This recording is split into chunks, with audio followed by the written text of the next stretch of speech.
Huh. No wonder this book is worth so much. That Buck Marshall sure is a heck of a hero. So memorable. Alrighty, Animaniacs. Welcome to a new episode of B-Movie Enema, the series. I'm glad to have you here. I'm Jeff Arbuckle, and with me as always is my partner in crime, Nurse Disembodied. Nurse, how's it going? It's going good, Jeff. I'm also super happy to have the audience here for this week's episode. Well, fantastic. Also, please allow us to welcome the great B-Movie Poop Shoot. Poop Shoot, take a bow. I said take a bow, not take a shit. Nah, I'm just joshing you. Here's the deal with our good buddy Poop Shoot. Jeff sits at the exit of the great B-Movie Poop Shoot, and that's how he gets the movies that he's written about on the blog or shown here on the show. Well, that's right, Nurse. I think we should find out what he has for us this week. You know, that's a great idea. Hey, Poop Shoot, what you got for us this week? Alright, cool, let's check it out. I hope it's a good one. We've had a lot of good ones this year so far. Oh boy, this one's kind of an interesting one. What is it? Now you've got me really curious. This week's movie is 1976's, well, sort of 1976's, Track of the Moon Beast. Ooh, sounds mysterious and kind of far out. This is a movie that, for the better part of the last 40 years, has mostly garnered negative responses from both the audience and critics. And I'm not totally settled on whether or not it deserves every single negative review it's ever gotten. But Jeff, is this a movie that you think I would like? I actually do kind of think you will find the same charm in it that I do, and that's the key word here. I cannot escape the fact that I really do think this movie has a certain charm to it. Oh, I want to hear about this. You know, in the negative reviews, the movie is labeled as being bad, or that it fails in every possible way, or that the movie has a really bizarre ending, but oftentimes the reviewer finds something to say about it that's not really all that negative. Maybe it's the makeup of the monster that might catch an FX aficionado's fancy. Maybe it's the fact that some stuff does come off as kind of silly, but it's something of a good-natured chuckle you have at the expense of the movie. And all that means is that the movie has the ability to charm some people. You know what, Jeff? Sometimes a bad movie can be just as nice to watch regardless. You know, that's right, Nurse. This comes from an era in movies that often found people making very regionally specific movies. What do you mean by that? Well, what I mean by that is that a movie is made in some places that you wouldn't think movies get made in. Movies made in the middle of nowhere of North Carolina, Georgia, Louisiana, and in the case of this movie, Albuquerque, New Mexico. These movies both feature very specific features of the area, be it a swamp or a mountainous region or whatever. It's very clearly someone local using local features to make the movie. But more than that, regional movies were often made on an extremely small budget and really mostly meant to be shown in regionally close drive-ins. And every now and then, a movie breaks out from that and gets national distribution, either by the right eyes getting on a movie to get it distributed, or it gets sold to TV. And I think Track of the Moon Beast is one of these movies. So it played in drive-ins around New Mexico and the Southwest? Well, no. No? Nope. This movie was actually made in 1972. There's a copyright on the film that you'll see that says as much. However, after the movie was made in the can, and they couldn't find a distributor to get the movie released to theaters and drive-ins. It wasn't until the summer of 1976 that the movie found distribution by way of appearing on television. This is a movie that, once upon a time, some 50 years ago, had a different cut of the movie intended for release. Originally, this was an R-rated horror movie with much more graphic monster stuff in it. However, because the movie never played in theaters, the only version of this movie that currently seemingly exists is the edited for television version. So did it get a national television deal so people could see it? How did it get out to everyone? How did you find out about this movie? You know, that's good of you to ask. I don't know if that 1976 TV deal was a national situation. It might have been more of a local deal to just get it on TV, and then it just eventually got passed around to other local stations until it became a little bit more known across several locations. In the early 2000s, it did get released to DVD in several different ways, sometimes as part of a low-cost compilation pack. And I think sometimes it was a release on a DVD by itself, but that's not how I know it best. In 1999, it was featured on Mystery Science Theater 3000. In fact, it's one of my favorite episodes of the entire series. There are jokes that I think about surprisingly often from that episode. There was a consecutive streak of episodes in that final season that are among my favorites. It started with The Bloodwaters of Dr. Z, also known as Zat, then Boggy Creek 2, then Track of the Moon Beast, and then it wrapped up that 4-episode run with Final Justice. And that's just a great run of episodes for the series as the show was nearing the end of its original run. So, wait, I'm confused. Well, how so? You say everyone seems to hate the movie, but that it also has charm. But it's also a Mystery Science Theater 3000 movie. I'm confused about how I'm supposed to feel about the movie. Should I be excited to watch it or not? Well, let's get to it and find out for ourselves, shall we? Yes, I need to figure out if this movie is going to be good, or charming, or bad, or whatever.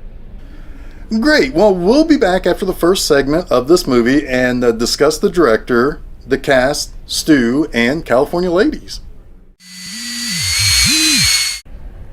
Boy, oh boy, can't you just feel that chemistry between Paul and Kathy?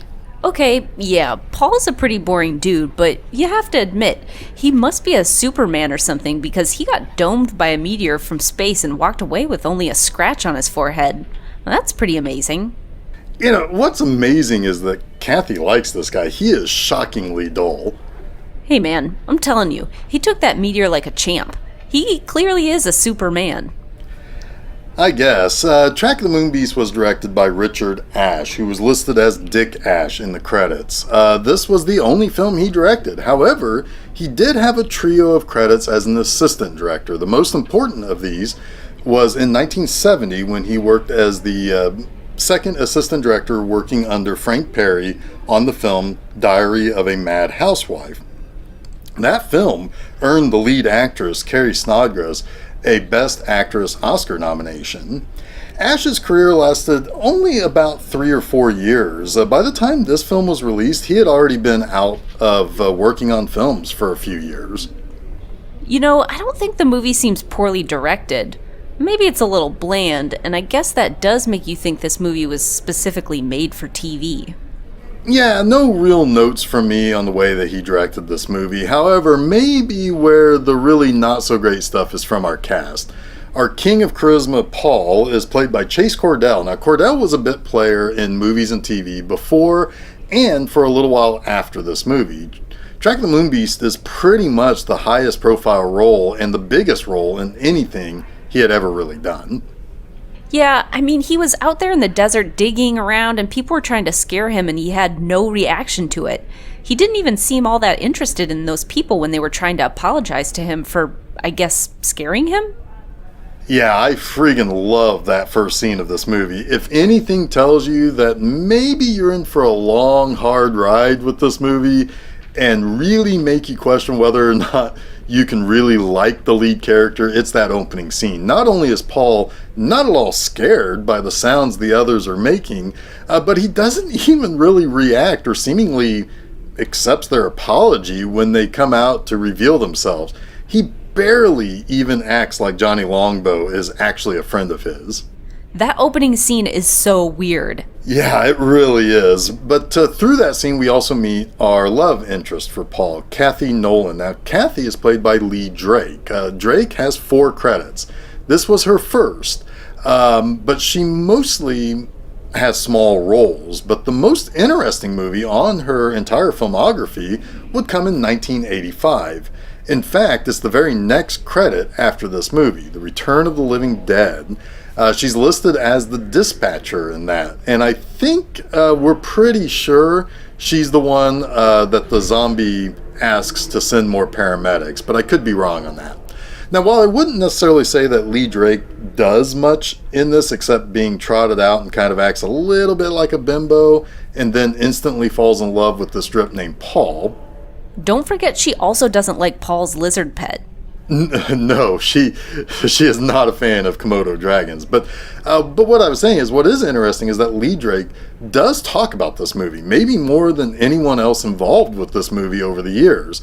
She talked about how this movie was so full of problems, she wasn't sure it was ever going to see the light of day after the movie wrapped. It wasn't until it was released on DVD in the early 2000s that she learned from her stepmom that it did get released.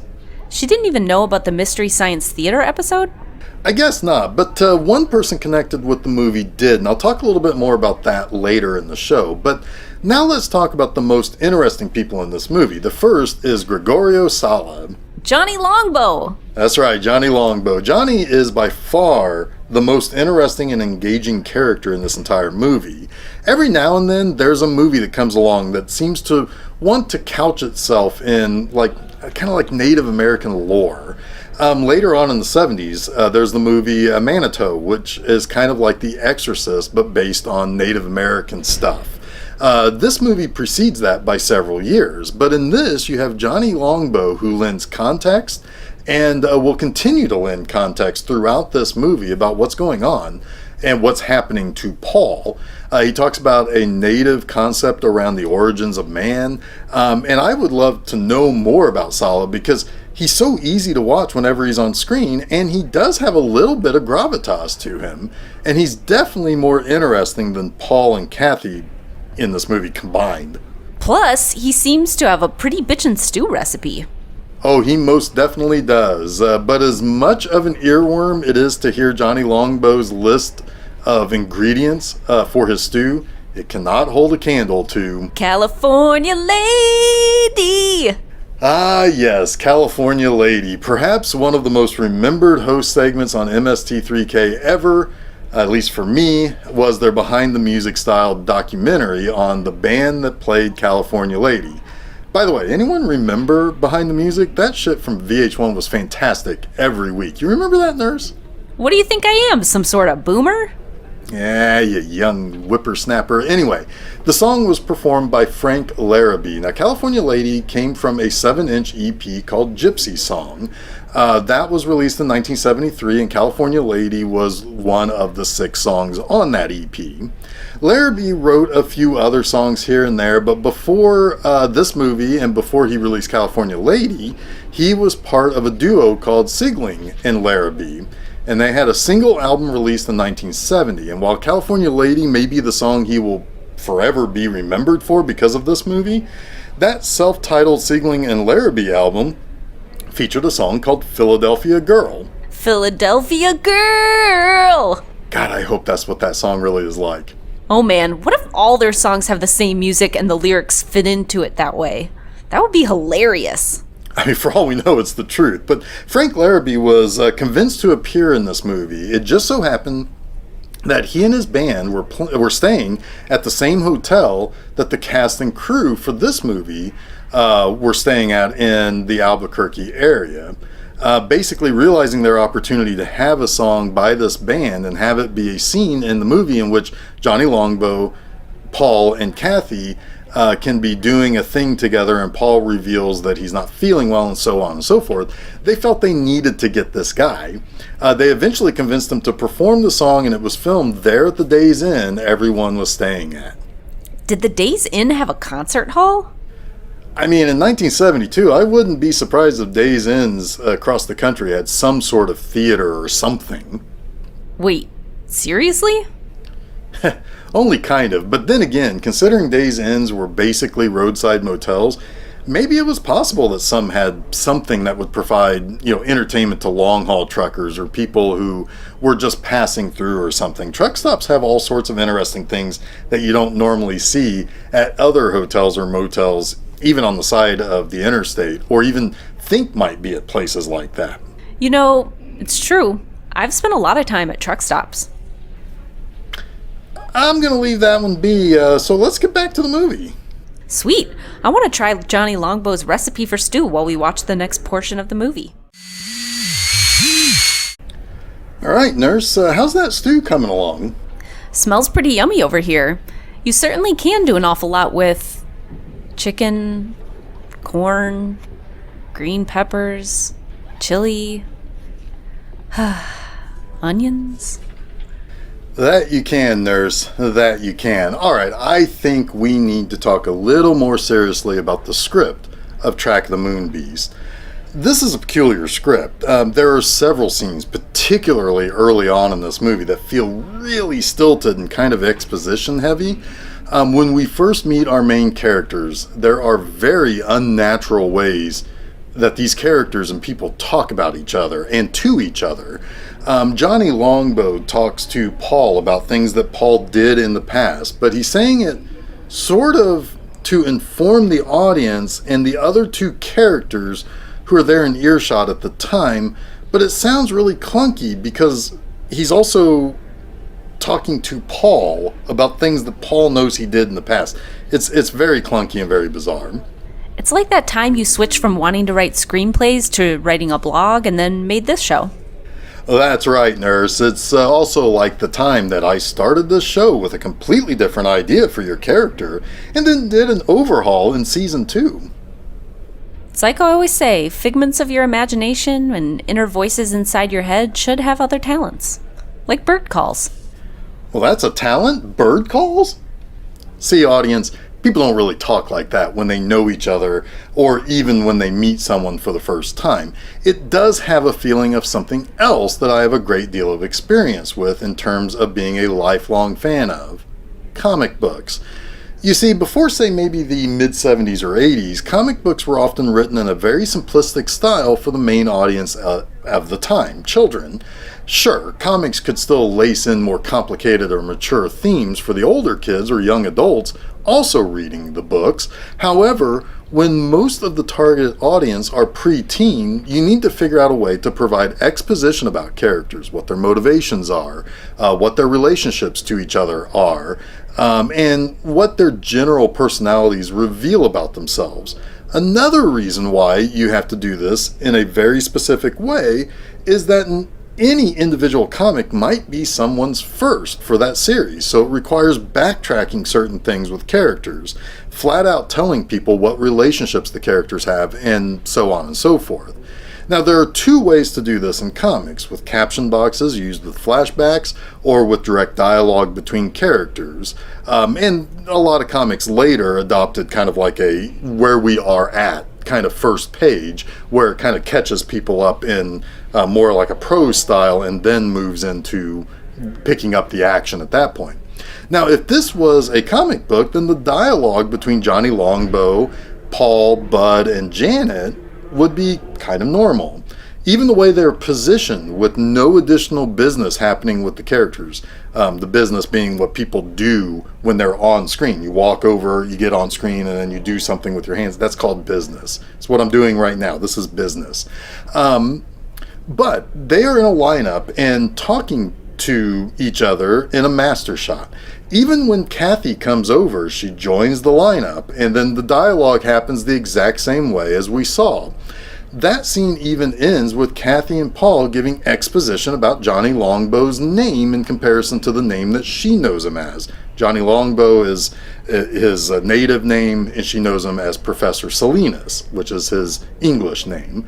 It's something that you might think she would know if she's been working with Johnny to do this story, in particular because it is about his native traditions. But it does play out kind of like a comic book.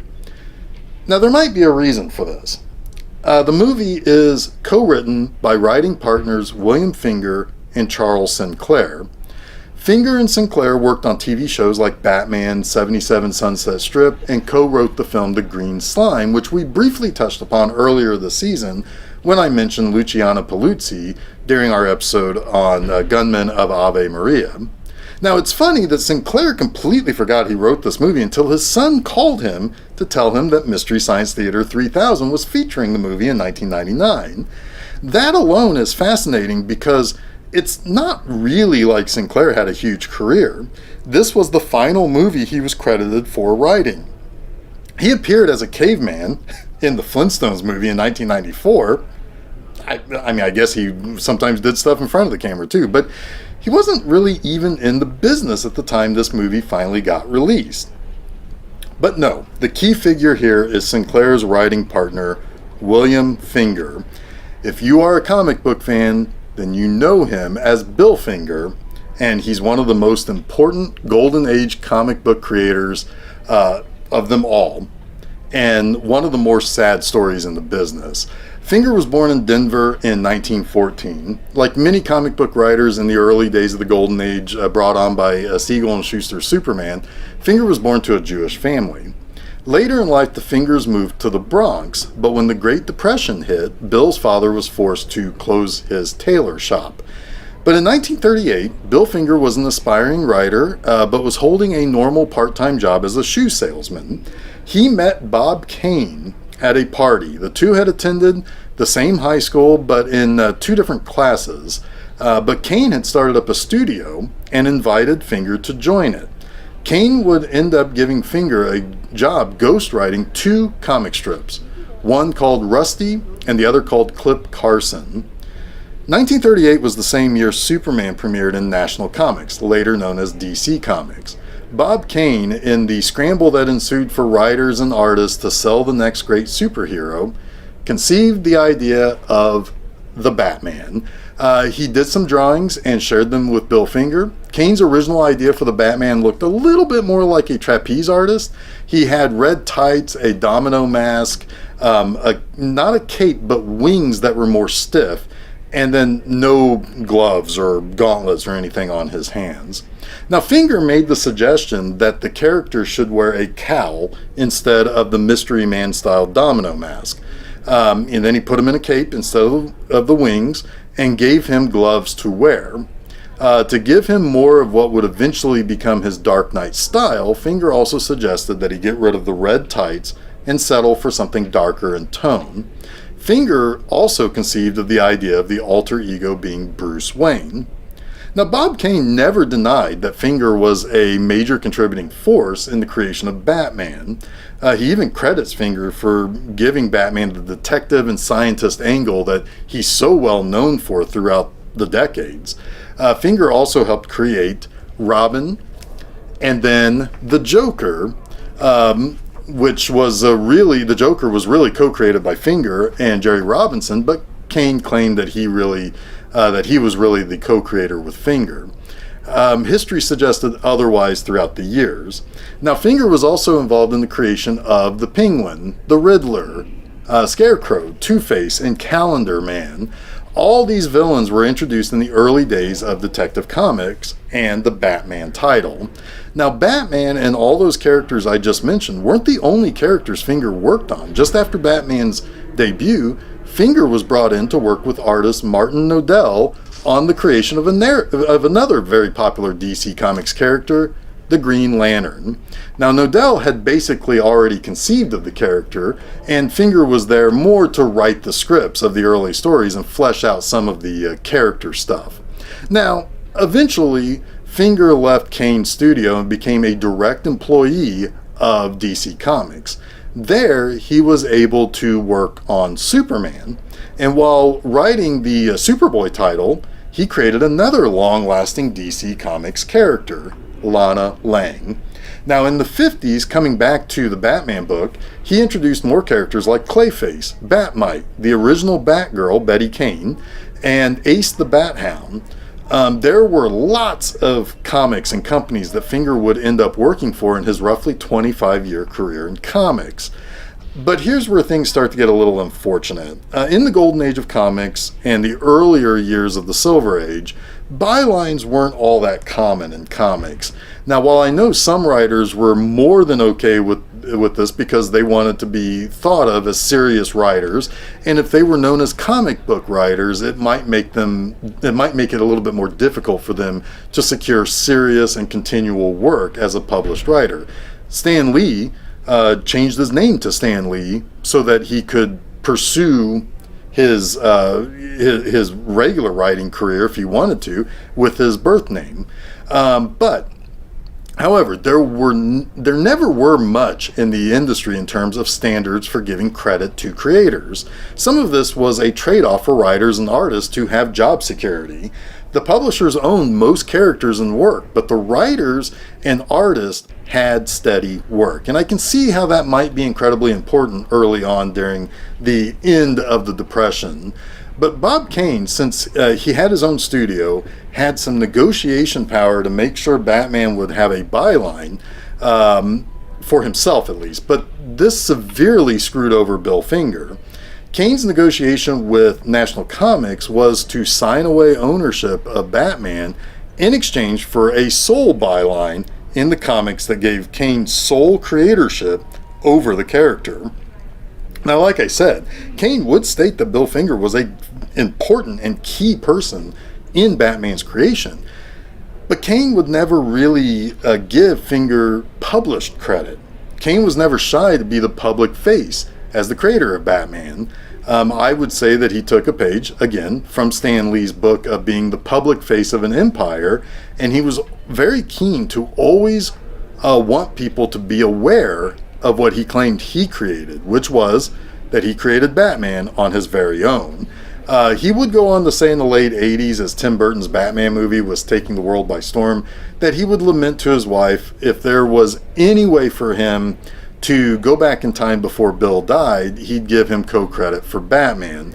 But by not doing so, it very likely severely hurt Finger's ability to either use that byline as a way to continue to secure work, or at least better paying work.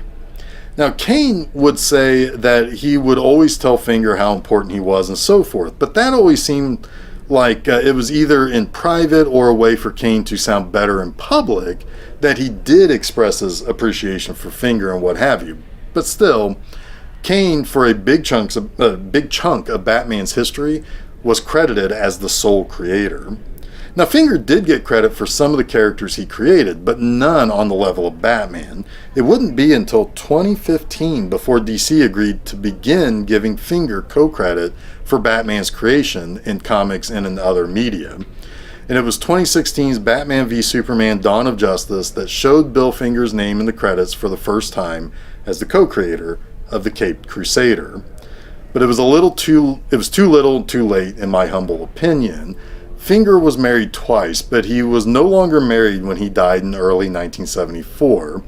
It was very likely that he had died from complications from 3 heart attacks that he had suffered in a 15-year period. He was found dead by Charles Sinclair.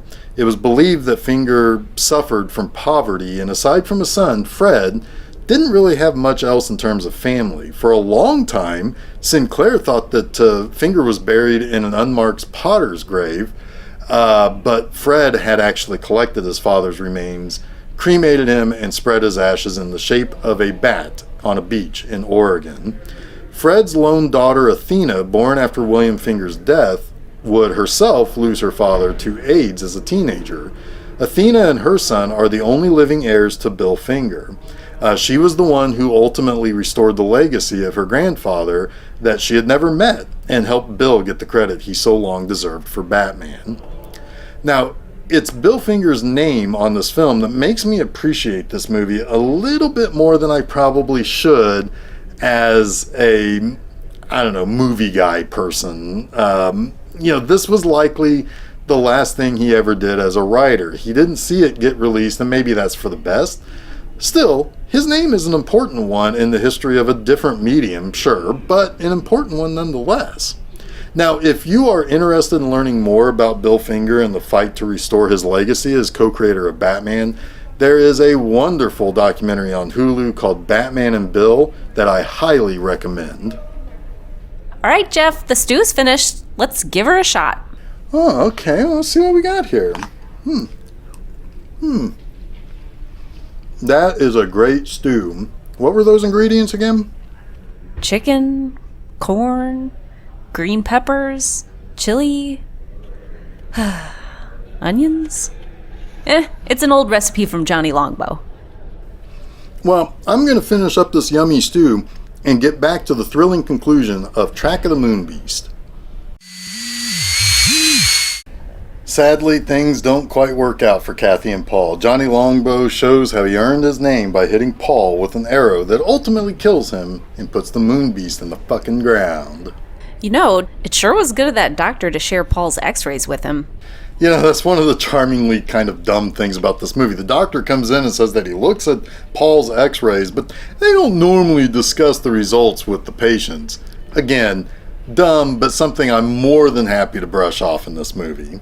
How about that one scientist showing a picture of the Tyrannosaurus Rex? That picture of the supposedly apex predator of all time was pretty cute. And I like that Paul was able to so easily operate, for the most part, after being hit in the head by a meteor from space. And I like that the piece of moon rock that hit him looked like crumpled up aluminum foil. I like that the sets and Kathy's clothes are super groovy. And I like that this is sort of like a werewolf movie with monsters and moons and whatever. California Lady slaps. Maybe this was a low-budget film, but I liked the idea. I can also see why Mystery Science Theater 3000 did the episode for this movie. But I really would like to see that non-TV cut of this movie. I bet I'd like it even more.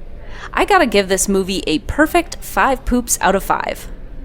You know, how many times have I said this movie is charming but stupid? At least I think I've driven that point home in many different ways throughout this episode. Sure, Paul and Kathy have such little chemistry, it's like negative chemistry. But man, Johnny Longbow, he's the main reason to watch this movie. Yeah, can you imagine how awesome it would be to have him as your professor? Oh yeah, I love his little theme song. Yeah, it's peppy as hell. Maybe it's that I'm a little blurry-eyed over Bill Finger's involvement here, but I do like this movie. I don't really have any good reasons for why I like this movie, but I just do. I think it's a nostalgia thing. I get it. I wish the movie was a little clearer, like, where's Severin or Vinegar Syndrome at to clean this thing up and maybe find that R-rated version? The monster was kind of cool looking. Yes, now that is something that some critics do give some good reviews on. The monster makeup was created by, and the monster himself was played mostly by makeup effects guy Joe Blasco. The makeup would take several hours to apply, and in the scene in the hospital when Paul transforms, that's the only time that Chase Cordell actually played the creature so that the crossfade would be right. But Blasco was pretty young when he did the creature effects for this movie. But in 1973, after this film was made, but before it was released, he set up his own makeup effects school. And he worked on a lot of TV shows as the makeup guy. But he also did makeup for films like Ilsa, She-Wolf of the SS, and Cronenberg's Shivers and Rabid. He's credited as inventing the air bladder effect, which allowed for movies and TV shows to show skin blistering and bubbling. Although the technique was popularized by the likes of Dick Smith for The Exorcist and Rick Baker for An American Werewolf in London and The Howling.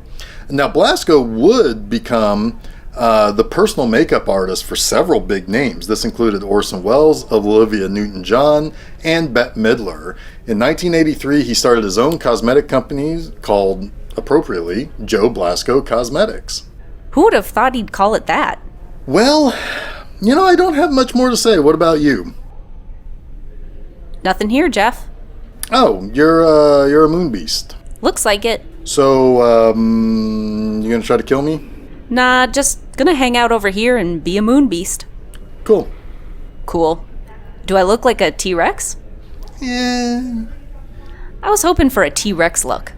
Yeah, it's just kind of a normal lizard head. Ah, bummer. Okay, well, yeah. I guess I'll go find some flies and, I don't know, put them in my stew. Yeah, you do that.